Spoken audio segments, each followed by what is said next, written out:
তো আসসালামু আলাইকুম বন্ধুরা, বরাবর মতন আবার চলে আসলাম সেই গলন্দ মর্জিয়াদ এন্টারপ্রাইজ থেকে। তো আজকে আমরা একটা গাড়ি বিক্রি করলাম। রাত্র অনেক হয়ে গেছে, তো এই গাড়িটা বিক্রি করলাম এই ভাইদের কাছে। তো যারা এরকম ধরনের গাড়ি, সুন্দর সুন্দর গাড়ি নিতে চান, অবশ্যই যোগাযোগ করবেন। আর যোগাযোগ করলে কিন্তু আপনারা এরকম ধরনের সুন্দর সুন্দর গাড়ি নিতে পারবেন। তো আজকের এই গাড়িটা বিক্রি করলাম নিউ ভার্সনের নিউ মডেলের গাড়ি। তো এই গাড়িটা বিক্রি করলাম আমরা মাত্র অনলি 1,67,000 টাকা, 23-এর আপডেট মডেলের গাড়ি। তো যাই হোক, এরকম গাড়ি যারা নিতে চান, স্ক্রিনে নাম্বার থাকবে, যোগাযোগ করবেন। বাংলাদেশের যে কোনো প্রান্ত থেকে আপনারা আসবেন, গাড়িগুলি সুন্দরভাবে ক্রয় করতে পারবেন। এখনও আমার চ্যানেলটি যারা সাবস্ক্রাইব করেন নাই, জিহাদ এন্টারপ্রাইজ, অতি দ্রুত আমার চ্যানেলটি সাবস্ক্রাইব করবেন।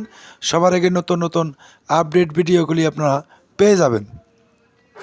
গাড়িটা দেখানোর চেষ্টা করবো। গাড়িটা কিন্তু অনেক সুন্দর, অনেক সুন্দর গাড়ি। ভাইদের সাথে আমরা কিছুক্ষণ কথা বললাম। তো ভাইরাও অনেক দূরের থেকে আসছে, গাড়ি অনেক জায়গায় দেখছে। তো আমার এখান থেকে গাড়িটা পছন্দ হয়েছে বিদায় ভাই কিন্তু গাড়িটা ক্রয় করছে। তো যাই হোক, আমরা কথা বেশি বাড়াবো না, রাত্রে অনেক হয়েছে। তো ভাইয়েরাও যাবে অনেক দূর।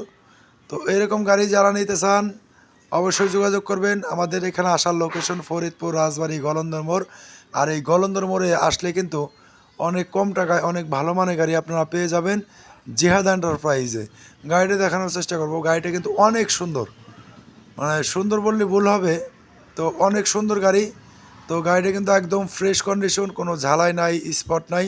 তো স্পট মুক্ত গাড়ি যারা নিতে চান, অবশ্যই যোগাযোগ করবেন। অরিজিনাল চায়না স্টার ডয় টু, ব্যাটারিটা কিন্তু অনেক সুন্দর।